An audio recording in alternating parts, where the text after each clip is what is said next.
Hey there, everybody. It's Ray again. It's our second show of the day.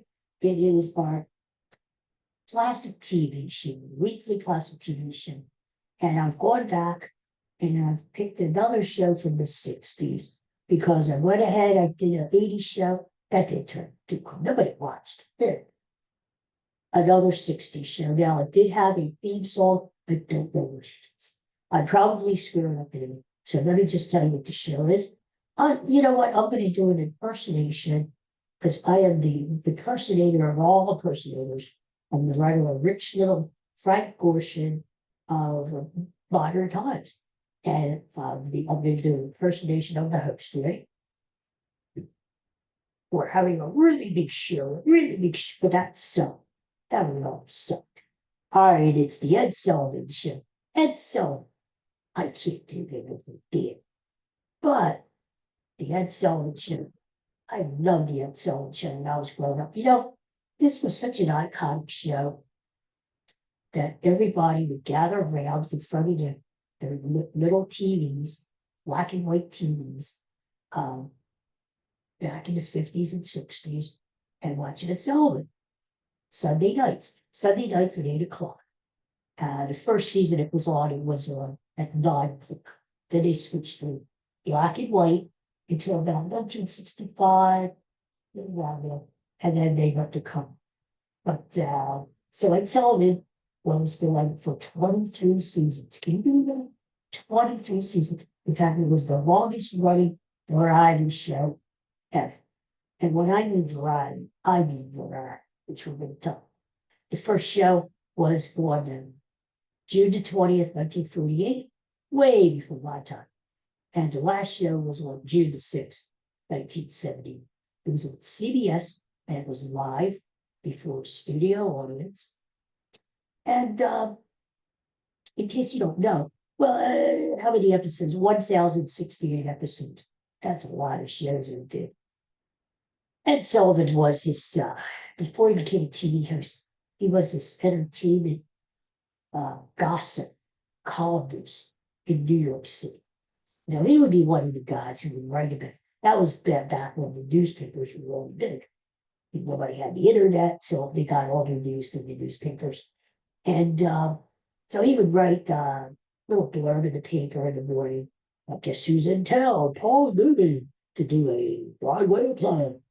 Or he would say something like, I hear a rumor, Kitty Carlisle's coming to the town. Something like that. So Ed was this big newspaper guy before he turned into this big TV host. And he had a lot of power at CBS. Whenever Ed Sullivan wanted, he's a good guy. He's a powerful guy. He had a lot of connections. Sunday night from 8 to 9, TV Guide rated the Ed Sullivan Show as the 15th, number 15 greatest show in TV history. So you can tell this was no chopped liver. This was like a really complicated show back in the day. And when I say variety, variety. This was Ed Sullivan was a very smart guy.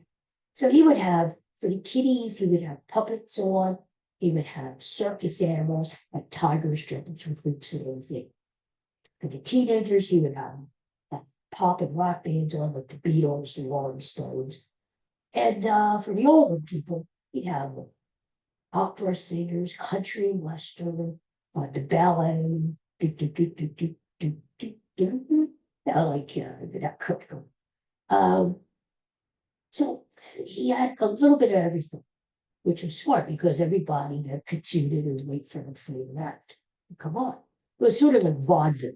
I'm way too young to know what vaudeville was. But if you know what vaudeville was, the show at night and during in the evening, you got everything was like a smorgasbord of shit. All kinds of different acts. A lot of comedians. Ed Sullivan had the top comedians at the time. Rodney Dangerfield.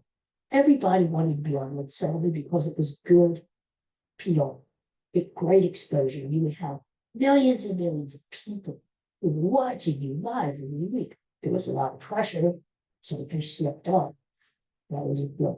But if you made it on to the Ed Sullivan show, you made it big. So, the show was originally called The Toast and the Tale, and started in 1940. And the first show, guess who was on the first show? Martin Lewis, Dean Martin, Jerry Lewis, in case you don't remember, they were a comedy act, really popular at one time before they split up their separate ways. Also on the first show was the musical songwriters Rogers and Hammerstein, and they did a preview of the new musical called South Pacific. Uh, they sponsored any at some show for many years, many 23 years was Nick and Merkin, and we're doing the commercials for them. They filmed the show. The show was live, but on Studio 50, New York City, right on Broadway and 52nd Street, which later turned into that's the theater David Meadow did his show from all those years. And he used to talk about Sullivan a lot, but this was the theater that Sullivan did a show in, that the Beatles introduced themselves to America, etc. and so forth. The very last show of Ed Sullivan, he had what a come to that from Martin Lewis all through the years, all these great guest stars who we were talking about.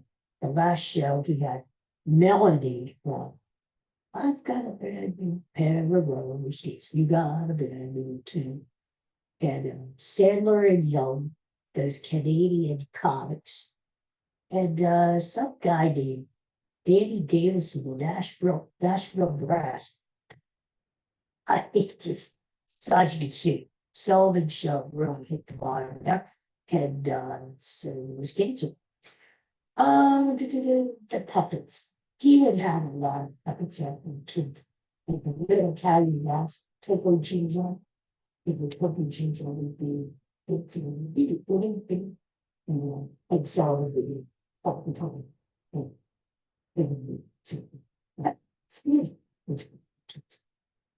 And he also had a venture fiction with very popular.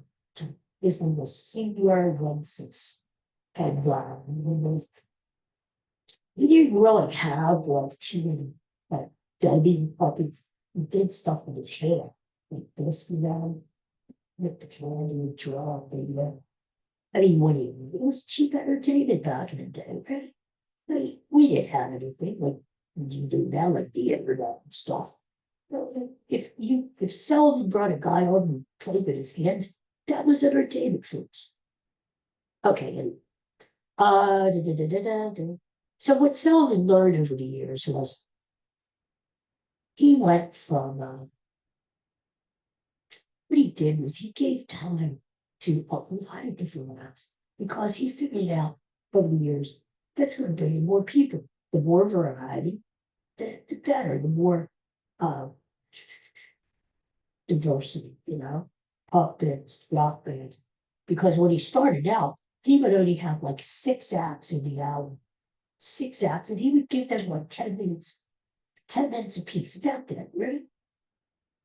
What he did after that was he had like between 11 and 12 acts an hour, and they only got like 2 to 3 minutes to perform. So he would go like, and here's Sammy Davis. You get Sammy Davis on, Sammy Davis would do a song or dance, get him out of here. The king would come up, get him. The Eddie Youngman, he'd come out and do a few jokes. My wife was so, get him off, then bring on Herman's Hermits. I'm Henry and Henry, get him off, get them off, get the puppets around, get them off, get the ballet, then the circus in. So Sullivan kept it moving, he kept it, you weren't going to get bored. If he didn't like the ballet, just wait 2 minutes and he'd have somebody else on. That was his way. And one thing Ed learned to do better over the years was less talking. When his show first started, Ed talked a lot. And he said, watching old film of that, he said, I screamed into the TV, shut up, you dummy. The less time that Sullivan had to talk, the more time he had to put on more acts, which was more popular. You know, it was such a big show that the Ed Sullivan Show was parodied uh, in a lot of places, like Bye Bye Birdie. Remember that movie? My friend Bobby Rydell, Dick Van Dyke, Janet Leigh, Anne Margaret, Paul Lynde. What a great movie, great music.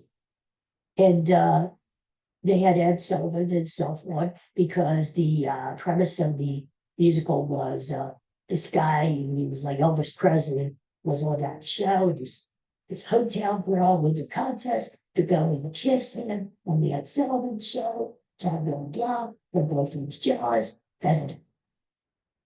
So, Ed Sullivan was known not only as a newspaper reader and as a host of a TV show, he was a king maker.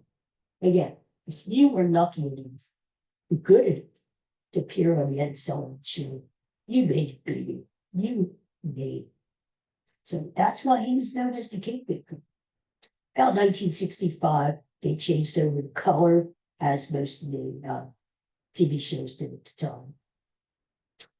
The Beatles were on quite a few times. We're going to talk about them. The last time the Beatles were on was on September the 12th, 1965. And that show came on in September. But because the Beatles were so big, they taped that show on August 15th. And then they showed the tape in studio, which they did back in September because of the ratings. They wanted higher ratings because they knew the Beatles were attracting a lot of people.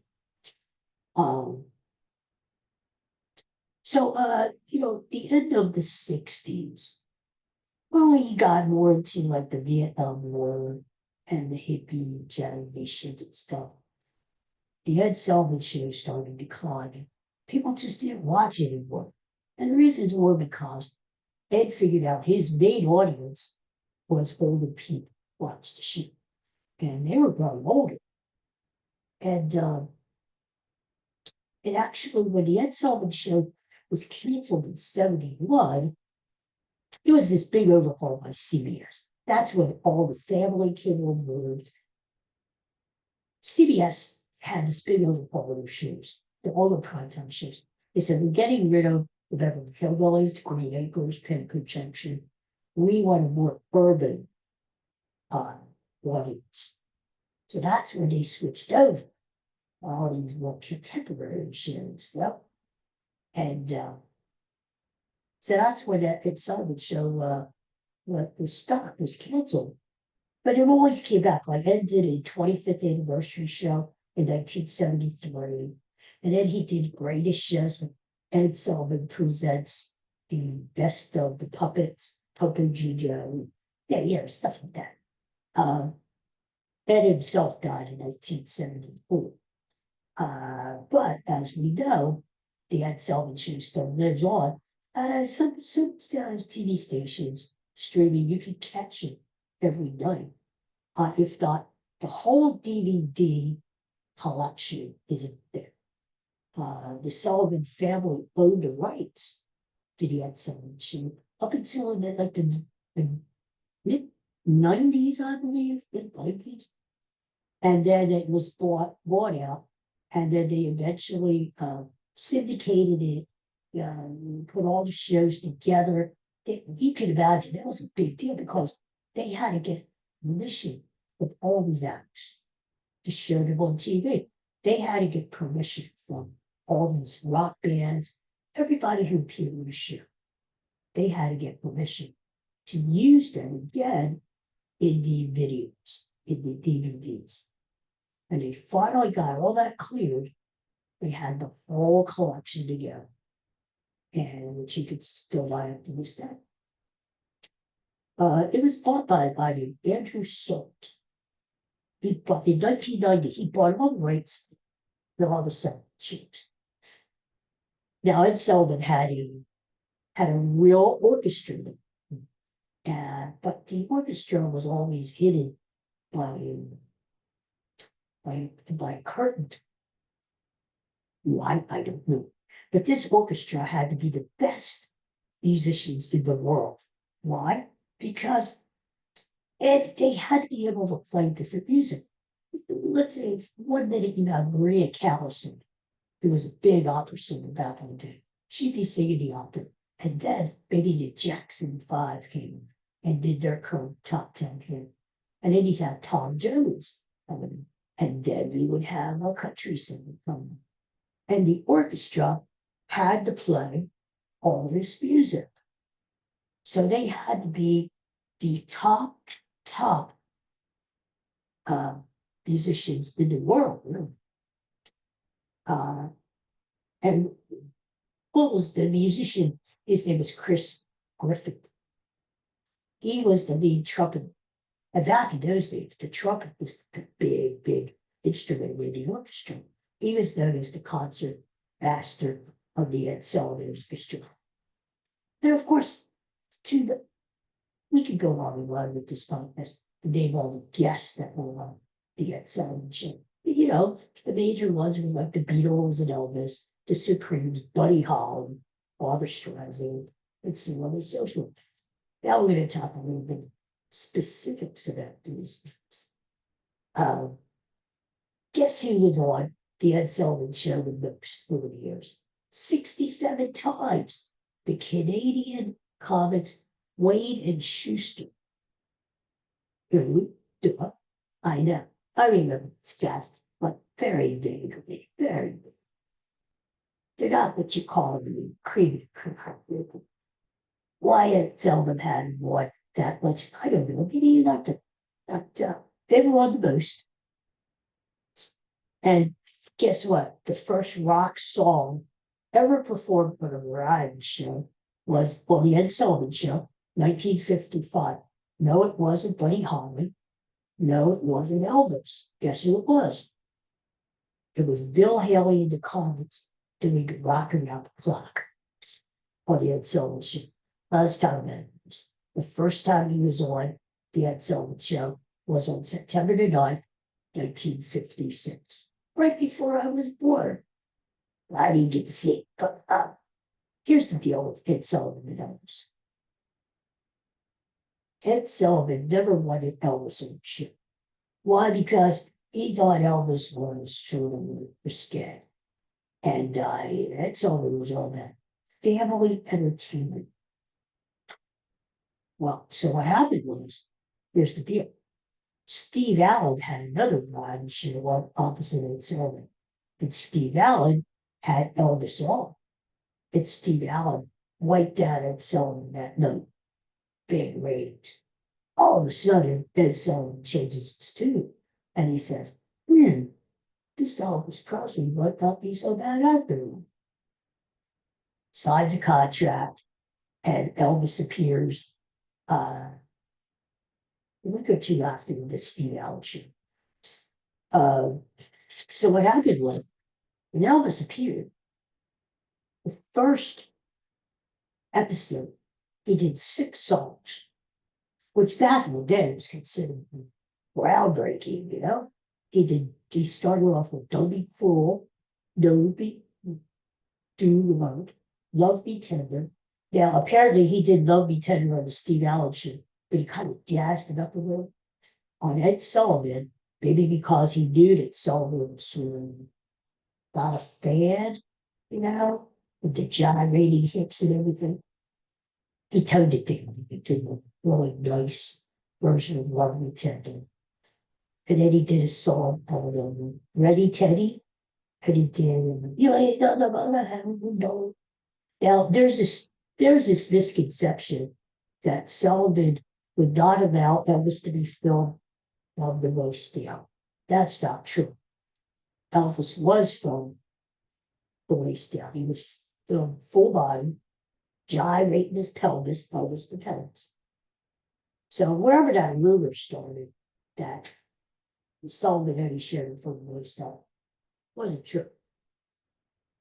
And then what happened was, Sullivan tried to book Elvis later, like in the late 60s, when Ed was really having a lot of trouble with his ratings and could have used Elvis. he contacted Elvis. Now you heard the term karma, you've heard it. So Ed Sullivan contacts Elvis and says, Elvis, or Colonel Tom Parker, whatever. We need Elvis on the show. Yeah, let's get him. Elvis would ask for the world. Like, I don't know exactly how much. Too much money that Ed Sullivan couldn't afford. And I think Elvis did that on purpose, knowing that Sullivan couldn't afford it. And so Elvis said, well, you didn't have me on the room, Polo. So there you go. So he didn't appear. Maybe get a lot of things. But the Beatles, of course, my favorites, the Beatles.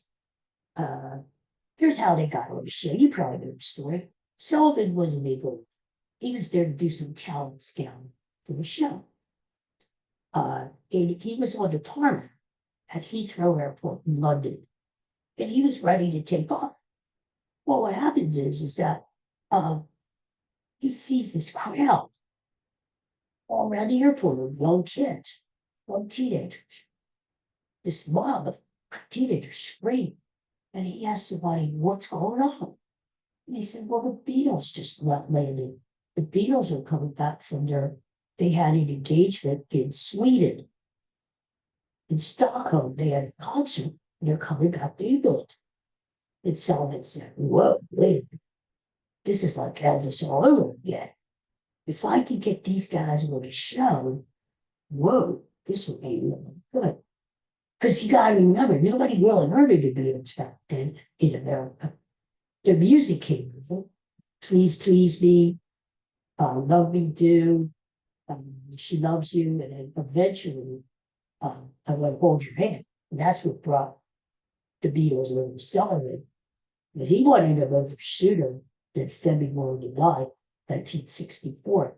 And they said, no, we're waiting until we have the #1 record in America, and then we're coming over. And that's what happened. They waited, and I Want to Hold Your Hand with the #1, and they moved to Purely Sullivan show. But their manager, Brian Epstein, was really smart. February 9th was a landmark, not only in TV, not only in the Ed Sullivan show, but a landmark as far as presenting the Beatles to America. 73 million people watched that night. I do remember watching the Beatles that. And watching the Beatles, we thought the music was good. We were all fans of music, but the way they looked, the long hair, we were like, these guys are really strange because their hair is touching their ears. Get over it. And so 73 million people watched, which was a record at the time, to only be surpassed 3 years later by the final episode of The Fugitive. With that record. So yes, what happened was this. Brian said, okay, we'll be on the Ed Sullivan show. In fact, we'll work for a minimum. We don't even want that much money. To us, the exposure means the world. Right? So he said that Sullivan, when they negotiated the contract, he said, hey, I'll have the boys appear, but we demand to open the show, and we demand to close the show. And you're going to have us on there in the middle too. We're going to have a total of 6 different spots on the show between the 3 weeks they were on. 1 week live from New York. And then they went down to Miami to appear with Ed in there because Cash's claim on Muhammad Ali was having a boxing match there that week. Everybody who was down in Miami to see the boxing match. So Sullivan took his show down there, took the Beatles down there, which they were happy to get out of the freezing cold New York, went down and got some singing appeared in the show. So Brian Epstein said, all right, the boys will be on the show, but they need all this exposure Well, that's what we need. They got it, and the rest is history. Um, so what happened was, oh, he also had the Supremes on. Now, Sullivan loved the Supremes. In fact, he called them the girls, my girls, the girls. The Supremes were on the Ed Sullivan show 14 times. That's how much I love the Supremes.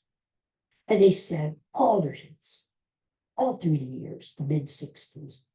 What was that? Being without you, babe. All those great songs. And the Muppets, the people think of the Muppets now, the Muppet movie in the 90s, the 80s, the Muppets, still great. But Sesame Street, the Muppets actually were created back in the 60s, and everyone was Sullivan Show 25 times. And that's where the Muppets got to be famous and eventually hooked on to Sesame Street. There were a few problems at the time with the Ed Sullivan Show. Bo Diddley, who was this rock and roll guy back in the 50s and 60s, Sullivan signed him to appear on the show. And at the last minute, Bo Diddley changed his song. He was supposed to sing 16 tons, and he did it. Right at the last minute, he changed his mind, and he decided to sing Bo Diddley, which supposedly was like a big song back in the day. Well, Ed Sullivan got pissed because it threw off the timing of the show. Sullivan was on a tight schedule. Yeah, he crammed all these acts into his album. So you're telling me Bo Diddley wants to do another song, which takes up like 3 times the amount of time he was allotted. So I said, all right, do it. What Sullivan had to do, he had to cut 2 other acts that night. And this was all going on the fly. So backstage, Sullivan is screaming at Bo Diddley. Bo Diddley's still screaming at him and saying, don't yell at me, man. You know, that sort of thing. And they're almost coming to blows. Well, Bo Diddley, of course, was never about Sullivan. But that happened. And then Jackie Mason, the comic movie one time, and for some reason, he shot, I won't do it to you, he shot Ed Sullivan the middle finger. I kid you not. Why he did it, I don't know. He said he was just gesturing with his hands. Well, that didn't look that way. So Sullivan got into it with him backstage. And they got into it, and Jackie Mason told him off. That was the end of him. One thing you have to learn, he didn't cross Ed Sullivan's path. He had so much power back in those days, he could blackball you. In fact, that's what he said. He said, you'll never work again. You'll never be on TV again. Let alone my show. Go figure. The final people he had trouble with the Doors. Come on, baby, not my time. Jim was. Well, what happened was they had a song called Higher, I'll Take You Higher, or Higher. Well, back in the day, if you used the reference that higher, it meant drugs. So I want to get you higher, higher, higher. Well, Ed Sullivan said, we can't use that. We can't use that. And word on TV. It's like back in those days, you couldn't even use the word pregnant. Like Lucy and Desi, she wasn't pregnant, she was in the family vet. That was the way it was. So Sullivan says to Jim Morrison, Jim, we can't use that word. You're going to have to substitute the word for something else. You're going to have to say another thing. Morrison says, okay, don't worry about it. I'll substitute it. So they get to the live performance. The Doors were very popular in the day. And Morrison sings higher. Whoops. And Sullivan goes ballistic. yelling backstage. He's like, "You'll never be on my show." And who knows? The band, some of the band members said it slipped out. Jim Morrison didn't do it on purpose. He meant to say another word, but oops, it slipped out because he wasn't used to it. Other people said it was drugs. Other people said Jim Morrison said, "Yeah, you." I'm going to say the word anyway. Who knows? Who knows, right? Well, anyway, the final point of the show is Ed got his biggest ratings. See if this is a coincidence or not. The highest Ed Sullivan ever ranked on the year as far as TV shows was #2, the #2 TV show in the United States. And that was in 1956. Guess what? Elvis was on it. There you go. And then the next highest was #8.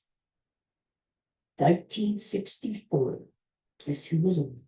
The Beatles. So there we go.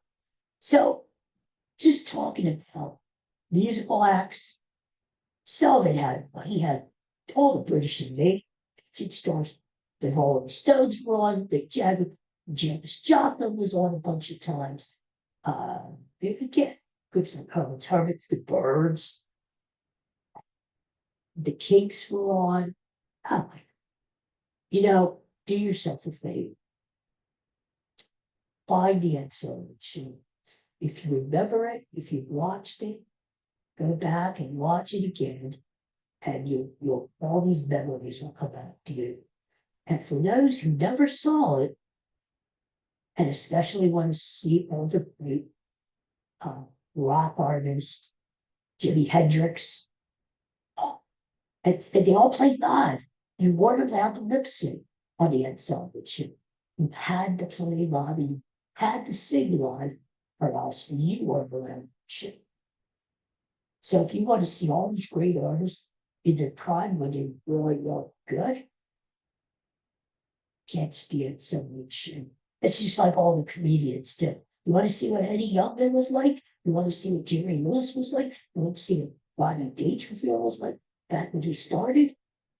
Get the information. Even get they have the seasons broken down, all 23 seasons. You can do it that way, or you could get the specific episodes and get the best comedians. You got a bunch of comedians for 2 hours. Playing the best the puppets. You got a lot of ginger and all this getting for 2 hours. So that's my TV classic of the week. The Ed Sullivan Show. Yeah, I gotta tell you, I haven't seen that show.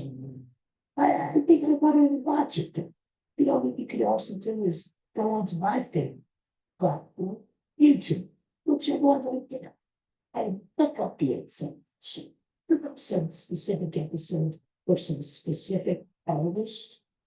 Like look up that Jim Morrison one that I was telling you about, where you said the naughty word, and you'd be able to see just what I'm talking about. Or the one where Jackie Mason flashes him the middle finger. Just for kids. Those were the days, my friend. And we thought they'd never end. We sang and danced for nearly a day. So, just like the Simpsons. They don't have things like variety shows anymore, Once they went out like the Flip Wilsons and Sonny and Cher, and Carol Burnett, that's all. But the good thing is, you could look back on those episodes and you could still appreciate the greatness of these people. They were just great shows. All right, that's it. That's it. I did 2 shows. I hope you go back and check my weekly review, which is what's I'm going to go rest my voice because I can't talk anymore. Everybody, thanks a lot for watching. Peace and love. I'll see you tomorrow, or we'll just talk about our regular spiels. Okay. Thanks for watching. Have a good day. Bye. That means really big shoe. Really big shoe.